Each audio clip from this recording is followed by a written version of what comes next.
Good afternoon. Thank you. And welcome. It's great to see so many people on such a miserable day. When I arrived, it was dry. If it's still raining when I leave, has someone got an umbrella that I can share, please? Anyway, this afternoon, Martin is going to talk to us about DNA and how we can live forever. If you want to, I'm sure. I hope it's optional, Martin. And if they're going to extend our lives, I'd like to extend the middle bit, rather than the bit I'm headed for, I think.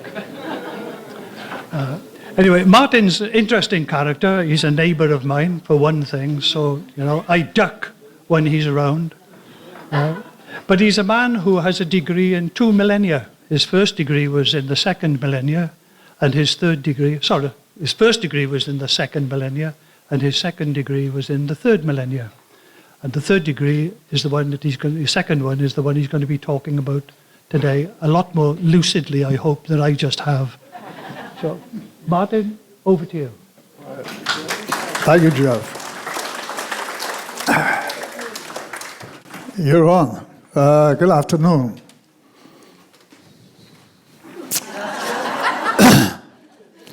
And I've got some chocolates for the ladies, okay?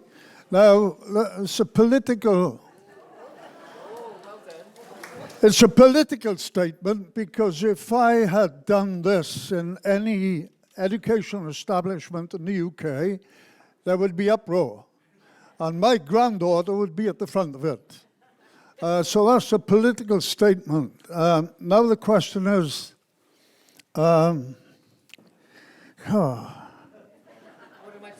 What am I talking? Oh, right, I know.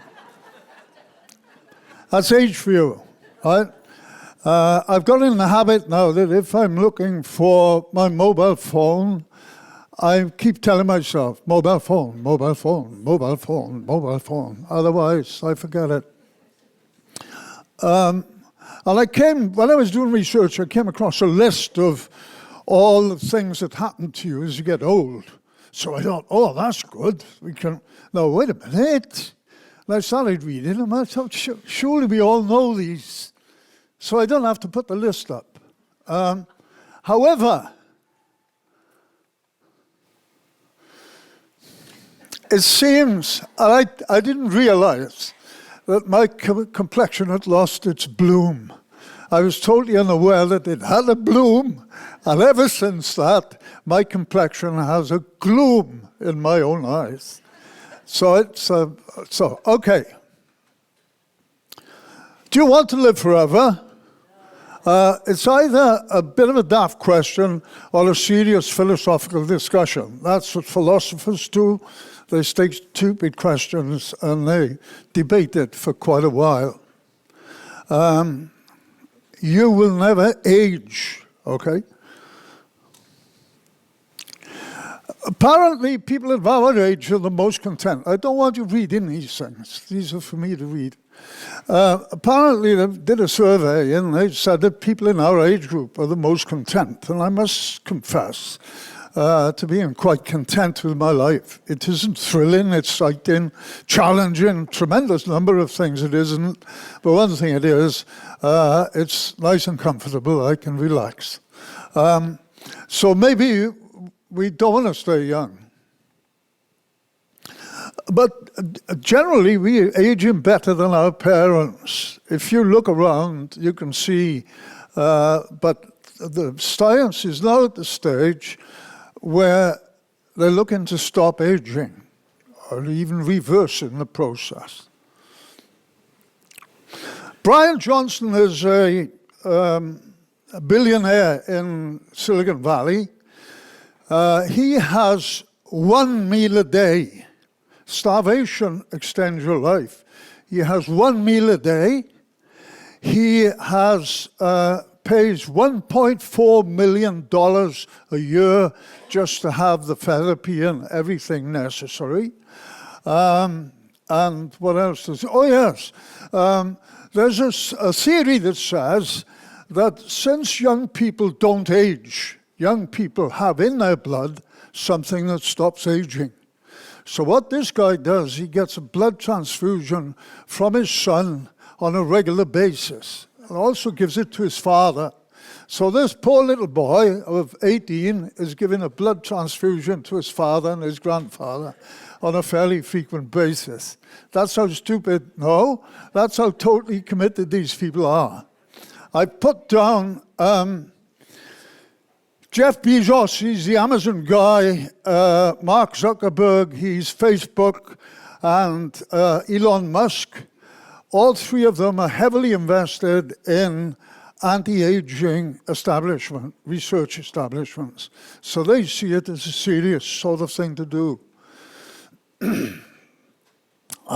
First thing, what I want to do is I want to kick off on conventional medicine and the miracle that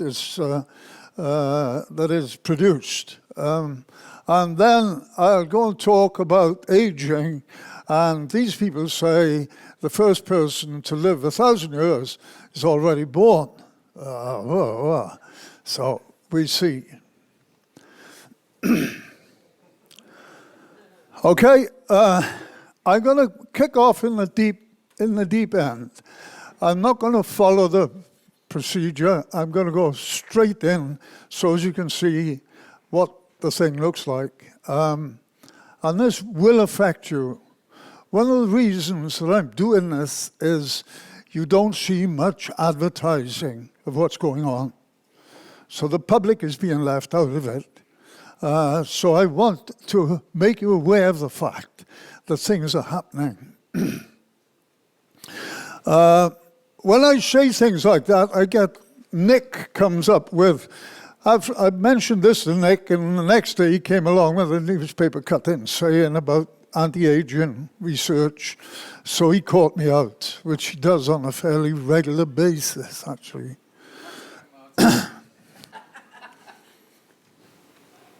So we go into the deep end, okay? Here's a deep end. This is a graph. It's got no scientific backing whatsoever. Somebody has produced this, and I don't know who produced it, and I came up with this about 12 years ago. So you've got to add some. And what this is, the deep end is, you notice that there's a shovel. Okay, so that's the gravedigger's shovel, and here's death. And so here's a graph. If you're 60, you're laughing kitbags. You're not going to die. That's what these people are saying. Okay, so it's all about 10 years.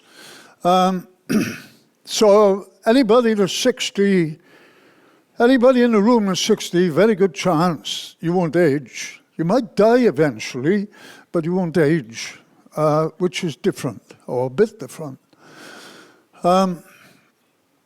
Aging, or senescence, is the expression I use. That comes from senile, meaning old. Gradual changes to an organ adversely affects the vitality function. Most importantly, increases the mortality rate as a function of time. DNA aging. DNA is our code. It's built into the nucleuses of all our cells. And shoelaces have little plastic ends on them to stop them unraveling. And DNA has the same. At the end of the DNA, there's a little strip, and this is the code. That's a repeat code, and it repeats 8,000 times at the end of your DNA, and it acts like the plastic on a shoelace. And they call telomeres, and that's from the Greek en telo bits mer. Polymer is many bits, telomere is n bit. And here's an example. So as your cells multiply or reproduce, the telomere gets shorter and shorter and shorter. Eventually, it stops.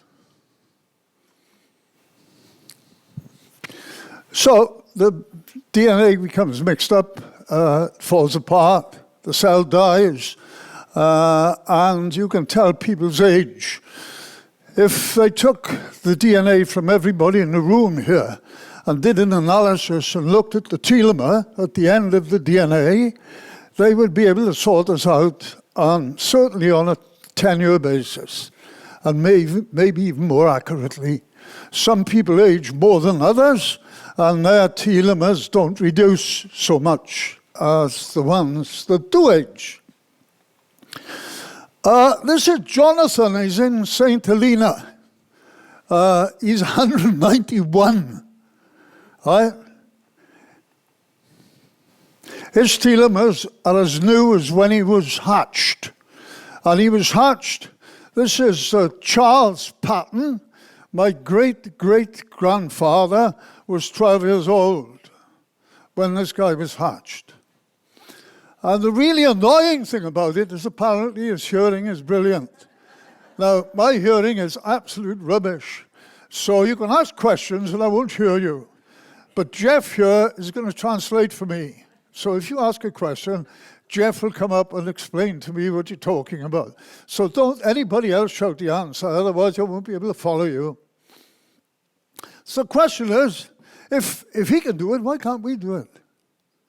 If this turtle can do it, and other reptiles do it, and their telomeres don't die off, and these people don't die, these giant tortoises don't die unless you're daft enough to try and climb a tree, fall over on your back, and you're starved to death.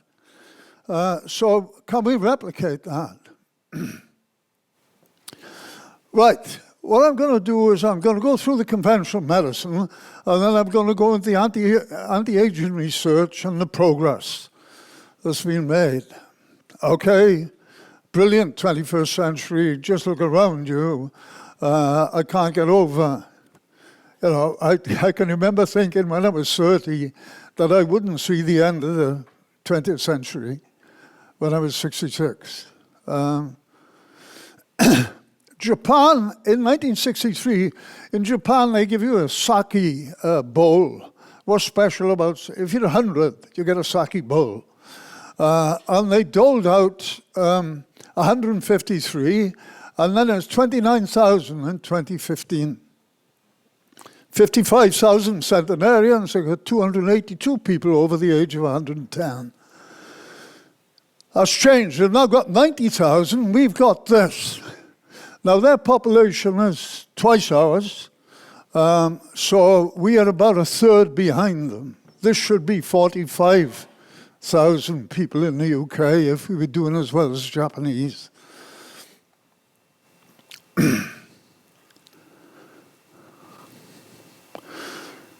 Here are all the things that have been happening to us. Repair and replacement procedures, hips, knees, stents, bypasses, donated, grown xeno organ. Xeno is a foreign organ, like a pig's heart valve. We've got aspirin, statin, blood pressure pills, warfarin, insulin, rapid response techniques used in A&E, tremendous number of things, patching us up and keeping us going. This involves brilliant scientists, and it is getting brillianter by the day. So I want to take you through some of the brillianter by the day. It's very useful if you have a look at the carpenter's toolbox. You might not be able to build a staircase, but you would be able to get some idea of what this guy can do with the toolbox. So what I want to do is I want to show you some of the tools in the toolbox of these bioscientists. This is the first tool in the toolbox is stem cell technology. This is the guy that got the Nobel Prize for it, Yamanaka, and I went through it and I thought, we don't need to know that. And I was going to take him out, and then I thought, no. Look at the bloom. Now he's got a good photographer, but he's got a bloom, which I don't have. So STEM technology. This is your first 12 days of life, okay? This is your fertilized egg. Forget the totipotent and pluripotent. Forget all those.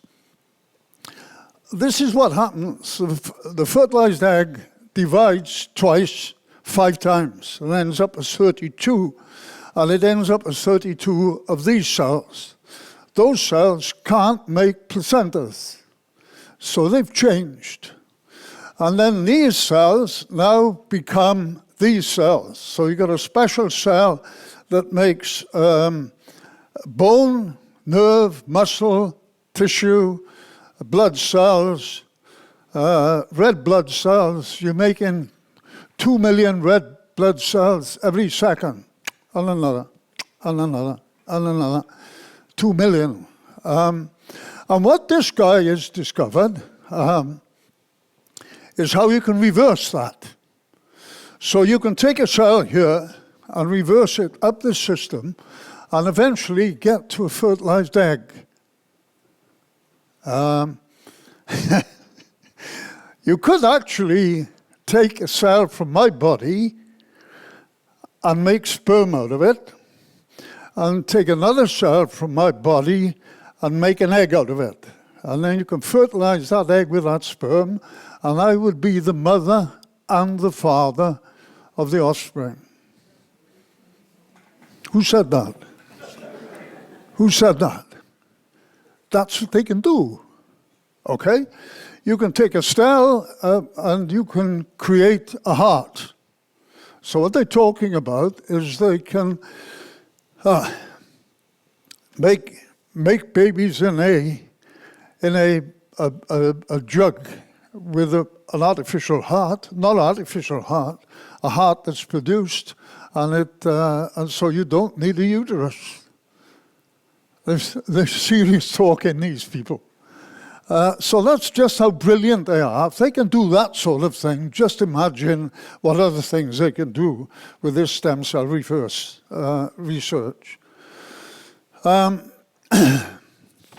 we go, mother and father of it all. So that's one. The second tool is the ability to identify every cell. It's called cytometry. Cyto is the name for cell. It means compartment, I think, in ancient Greek. And so what you do is you have a piece of apparatus like this. You have a fluid flowing through it, and you introduce your sample at the top, and then you've got this analyzing it.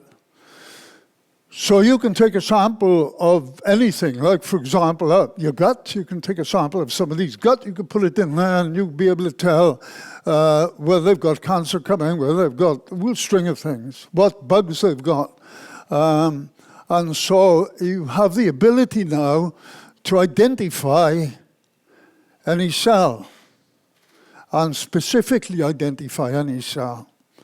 So that opens tremendous doors if you know what you're looking at. And they've been for so long not being able to look at. And the third tool is CRISPR.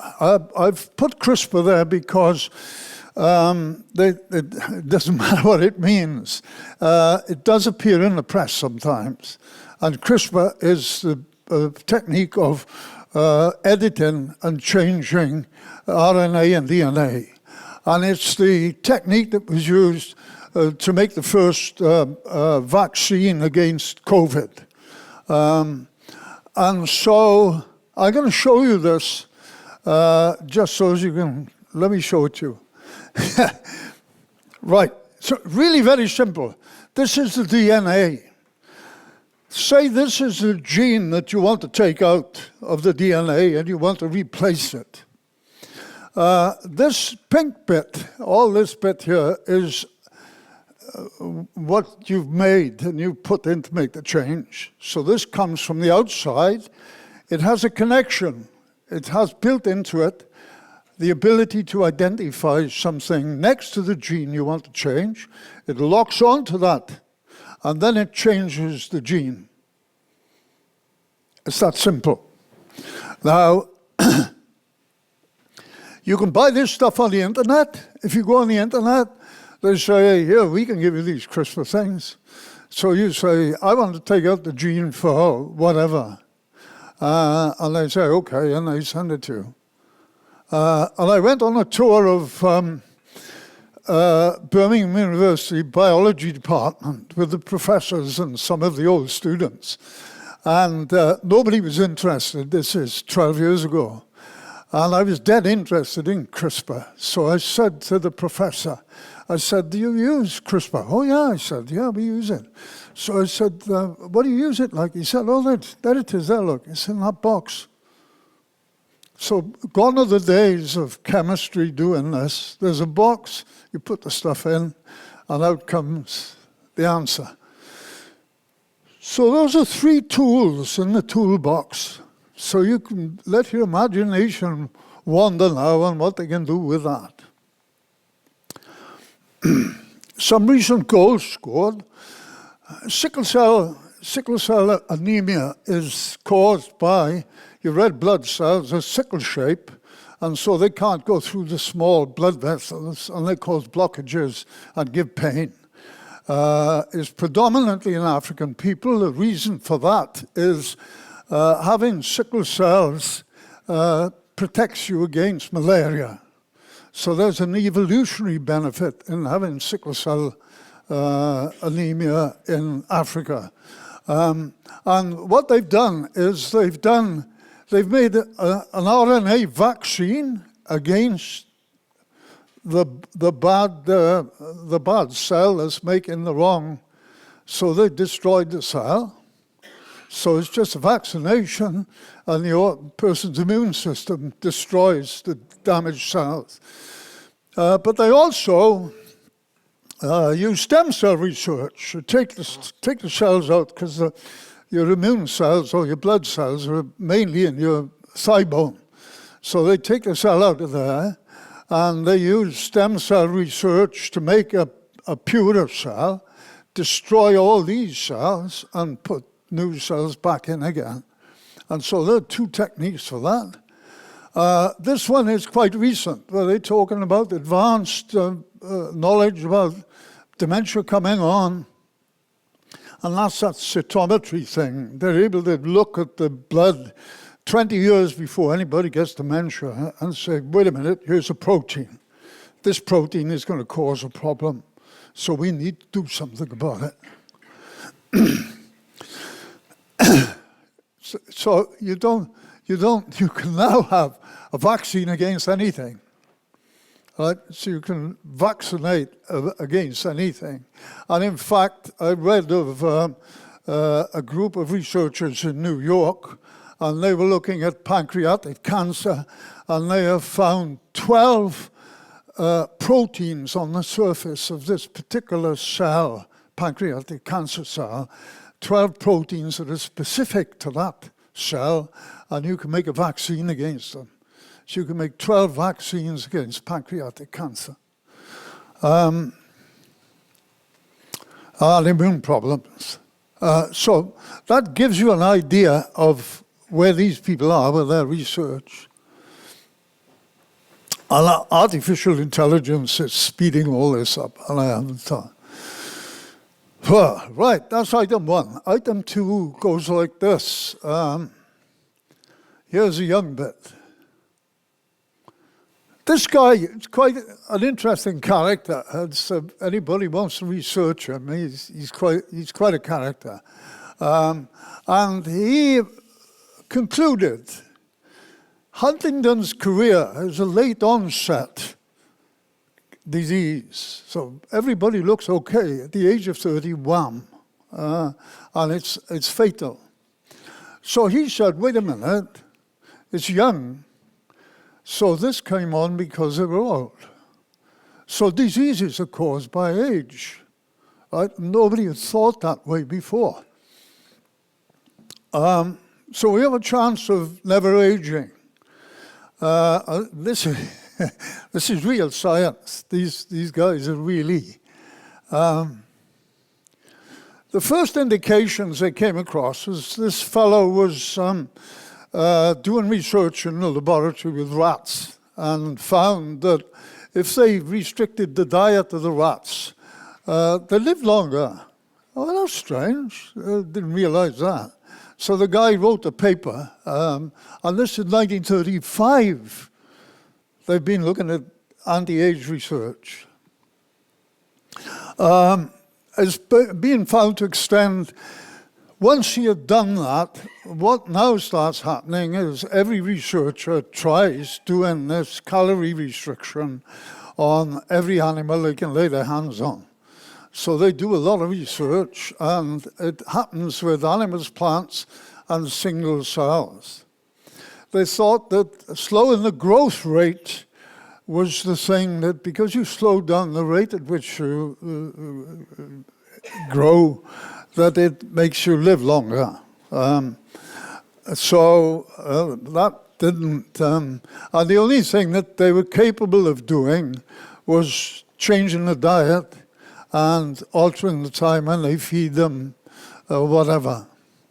So it's not very scientific. Eventually they started thinking, wait a minute, there's a different, what's this? Maybe it's the body fat that's affecting, because you've got less belly fat, so you're living longer. So maybe it's that.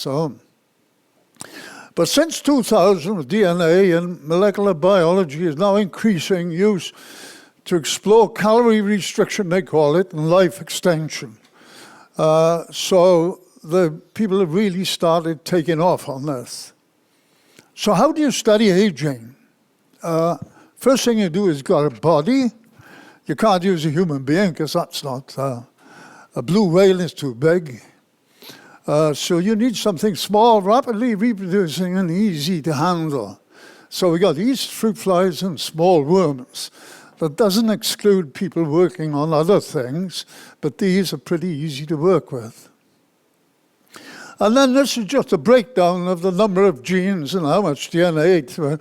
And the startling thing is that C. elegans, which is a very small worm I'm going to show you in a few minutes, we've got 22,500 genes.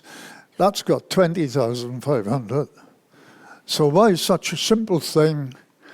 And C. elegans has the advantage of being transparent. Here he goes. So that's C. elegans, which has got 20,500 genes.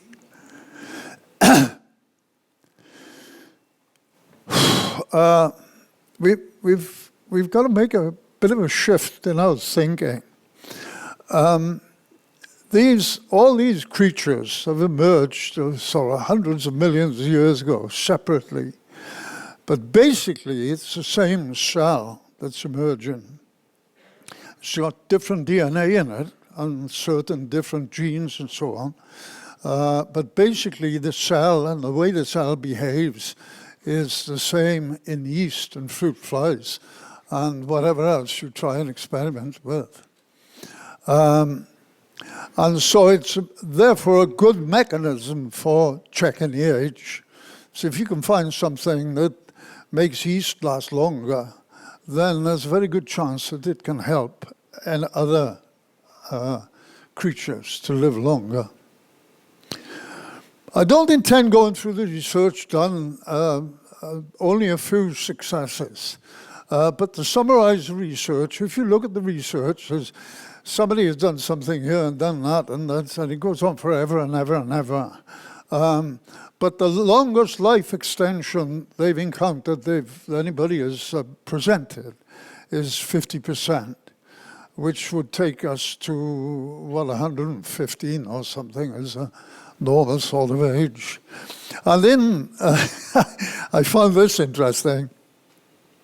Yeast is a fungus, and there are 1,500 species of yeast, and they have found 238 genes in the yeast that if they block it, the yeast lives longer. That doesn't mean anything. It just blocks, you've got to do more than just that. Now we need to change our thinking, okay?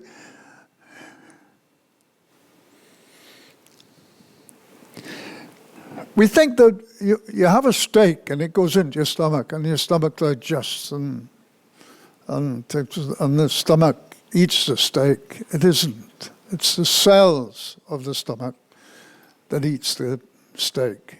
The steak gets destroyed by acids that are released and by, where's Keita, by gut bacteria, and Hillary is destroyed by gut bacteria and gets absorbed by the cell, has to go through the cell. So if you've got a bad stomach, there's nothing wrong with your stomach, there's something wrong with the cells in your stomach.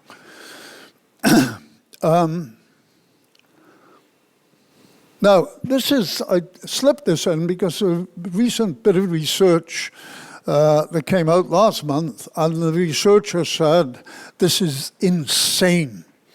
They've been looking at gut bacteria for ages and ages in detail, and they have now discovered that we have in our mouths bacteria that have got embedded in them a virus-type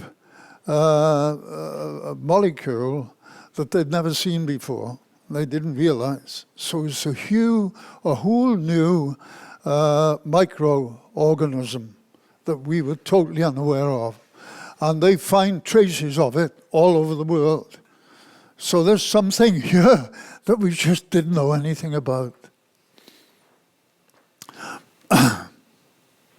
So no matter what you do, right, you might think that you see with your eyes. Your eyes, the signals that go into your eyes don't come out of your eye. They're processed inside your eye in the retina, and it goes up into your brain. So when you're looking at the sunset, your eye isn't looking at the sunset. It's the neurons back here that are sorting out the pattern that's coming through and saying, oh, that's a sunset. You've seen that before. So everything we do is done by cells. It's not, if I do this with my arm, it's not the muscle that's doing it, it's the muscle cells that are doing it. There isn't a muscle, there's a string of cells that make a muscle. And I don't know about doing calculus. Forget calculus. An aged muscle is that one of the cells or a number of the cells are giving you a problem. If you go to a physio and you've got a bad calf muscle, you've got pain in the calf muscle, you can't walk properly, the physio puts their hands on, and in no time at all, they'll find the spot where the pain is. And so it's not the muscles getting old, it's the muscle cells that are getting old. So if we can stop the cells getting old, then we don't get old. We're only as old as our cells are. So, for example, if you can't drink, that annoys me. I have great difficulty drinking alcohol now. And I used to love it. And I was a nice, friendly drunk, but I guess all drunks say that, don't they? And I enjoy drinking, but it means there's a protein that converts alcohol into aldehyde so that the liver can get rid of it. And if that protein doesn't get produced, then the alcohol stays in. That's a North American Indian problem. They don't produce that protein, so when they drink the alcohol, it stays in their body system for weeks and weeks. So it's the cells that are aging, and don't complain about your left toe, okay? It's aging for some reason other than that. And that's why yeast is a good substance for measuring aging. They can check a number of things. So here's a simple diagram of what can go wrong in the functioning of a cell. It's a lovely word, simple, isn't it? What does a cell look like? Just to see the complexity and how many things can go wrong. Hang on. Don't rock yourself. Imagine this is a kitchen in a very posh restaurant. Or imagine it's a workshop that's producing a very expensive car like a Rolls Royce. All the recipes are in here. All the designs are in the center, in the nucleus. And all this is the workforce. Here are the dishes and the waste disposal system. Here's the vegetable storage. Here's the people cleaning. Here's the head chef, the master chef. And this thing is busy like you've never thought busy before. This is mitochondria. These two are mitochondria. They've got their own DNA. You might have heard of mitochondrial DNA. They've got their own DNA, and they're the power packs. They're like a miniature hydroelectric dam. And they produce the energy, the electricity that the body uses. It's not electricity, but they produce the energy system that the body uses. Now, if you exercise, then your leg muscles have got mitochondria in them. If you step up your exercising, you'll have more mitochondria. You might actually have 1,000 of these power packs in one muscle fiber. And so you can change the way in which your cells are functioning. So that's what the thing looks like. And it looks as if it's in a plastic bag. It's called a cell, like a monk's cell, and here are the walls around, right? So it looks, so we finished with how complex it is. No, we haven't. Let's have a look at the surface of it. The membrane. This is the membrane of a cell.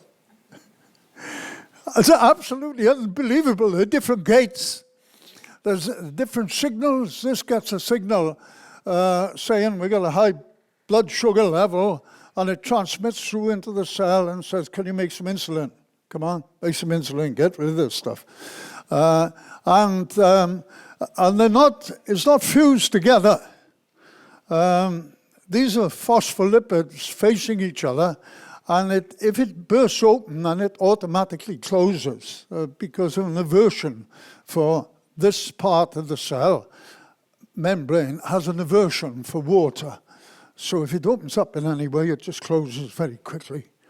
So that's how complex it is. So just imagine how that will wear over a period of time, how its performance will deteriorate over a period of time. So what I've got here is a simple diagram showing 5 ways in which the cell can change, and stay with the kitchen sink and building Rolls Royces. The first one is autophagy, and this is the cell eating accumulated debris. So that's the people sweeping up, making sure the kitchen's nice and clean. This is about cell stress due to oxygen balances. So that's maybe about ventilation in the system to keep the atmosphere correct. This is the handling of the food, which is the mitochondria, a part of that. So that's a disturbance for the handling of the energy in the cell, and that causes the cell to malfunction. This one is the cells just behave incorrectly, and they just not performing properly. And this one we've already dealt with. Telomeres. This one is about telomeres, about the end of the DNA crumbling and causing a problem. So those are the 5 ways in which your cells can get old. So all we got to do is attack these. Right, here are some of the things. Senolytic, seno is dead cells. And anything that's lytic, the science has a grammar. If a thing ends in lytic, it means it destroys something. If it ends in ase, it means it's a catalyst. So there's a grammar in some of these scientists are a bit clever. Tests have involved 2 chemicals called D and Q, datastinib and quercetin. And they destroy the old cells, the ones that are packed in because the DNA is, the telomeres have gone, and they destroy those. So your leg muscle is full of dead cells. All those cells get knocked off. And using mice, they've shown that these eliminate senescent cells, resulting in delaying, preventing, and alleviating multiple aging conditions. In humans with pulmonary fibrosis, a cellular senescence-driven fatal disease showed significant improvement in walking endurance, gait, performance, and you see it's 5 days after 9 doses of this stuff over a 3-week period. It's a very short period. There's a significant change in somebody that's really suffering. Full-scale trials are in hand, but this will come up again.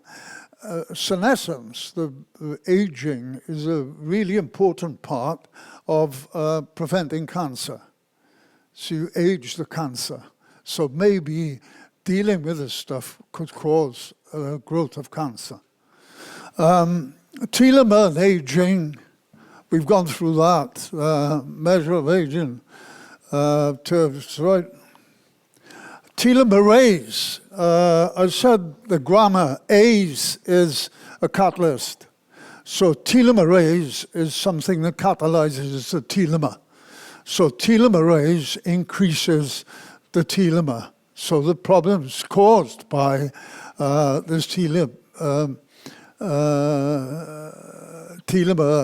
death is altered. Cancer cells have increased telomeres. A significant thing about cancer cells is that they start increasing the length of their telomeres. If you try and buy a human cell culture off the internet, it will belong to a woman called Henrietta Lasky, who died in the 1950s, and it's a cancer cell that she had, and it still exists. So, caution again on that subject. A lucky encounter. This guy, I'd never heard of him. I'd heard of what he had discovered, and I'd heard of this, but nobody mentions him. But I looked him up, and he visited Easter Island. All these people walking around barefoot, and he thought, well, wait a minute, he's a microbiologist. Right? Why aren't they suffering with complaints? So he took the stuff home. They found, Easter Island is called Rapa Nui, and they called this material rapamycin. They made quite a breakthrough.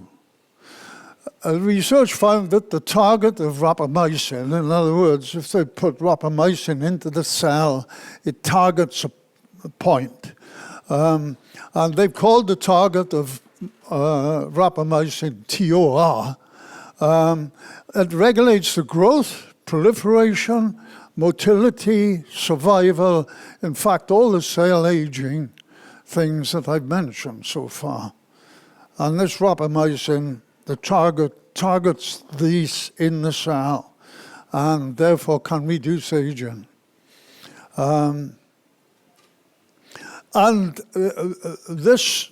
They saw this as the answer to why, if you starve, why you live longer. It's because you're somehow or other affecting this target that rapamycin goes for. So it looks as if, eureka, at last they found the answer. And so you can argue, is it an evolutionary benefit of, if you run out of food, then what happens is your system slows down and you can live longer to find the food. So there could be an evolutionary benefit in that. Now some more drugs. A cancer drug, uncontrolled cell division, when given to fruit flies, gave it 12% longer life.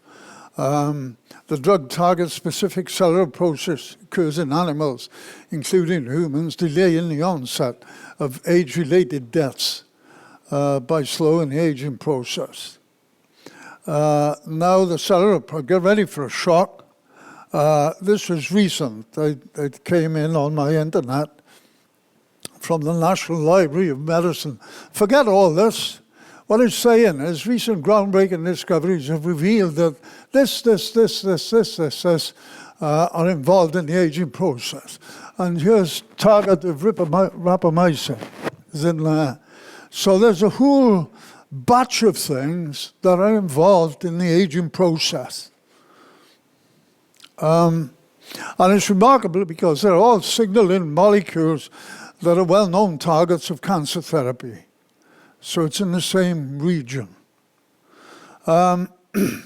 Metformin, the people at Cardiff University had a number of people on with diabetes. And what they said was, wait a minute, he should be dead. I mean, these people should, how are they living so long? What's happened? And so they found out, and some of you, I guess, will be on metformin. But metformin, they found out, does actually lengthen life. It enhances the energy switch of the cell, and it has similar effects to calorie restriction, similar effects to not eating food. Less food for thought. Keep the red wine going. I came across this recently. Resveratrol is a natural compound found in blood, grapes, etc., etc. It has a potential health benefits, particularly in the context of extension and anti-aging. And they did at one time put out a big advert about keep drinking the red wine because it's got resveratrol in it. So there's another drug that you can get these in the shop, on Amazon or anywhere. It processes the antioxidant properties. There's a thing with the problems with the cells. It has an oxygen problem, and resveratrol is an antioxidant. Free radicals are unstable molecules that contribute to aging and disease. When do you get the treatment? It's extremely difficult to do a test on life extension of these things. I mean, you've got to get, I don't know, I guess you've got to get 10,000 people. And you've got to get half of them on the drug and half of them not on the drug. And you have to go on doing it for long enough for nasty byproducts to side effects to come into play. It's a difficulty that you have in producing drugs for anything. Not difficulty, a process you have to go through, and a very important process.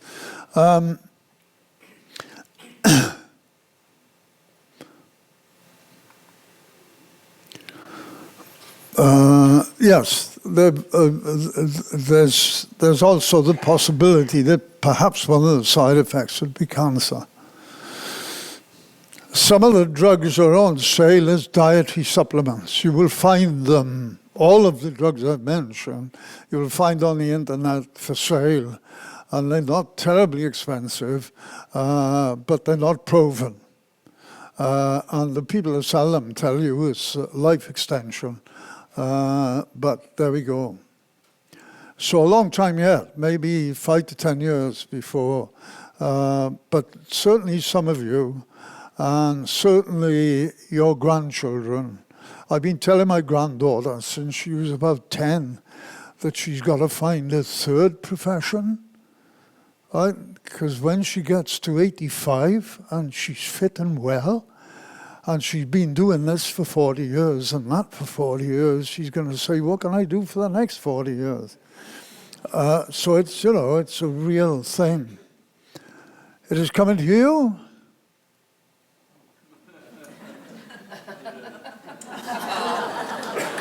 There you go.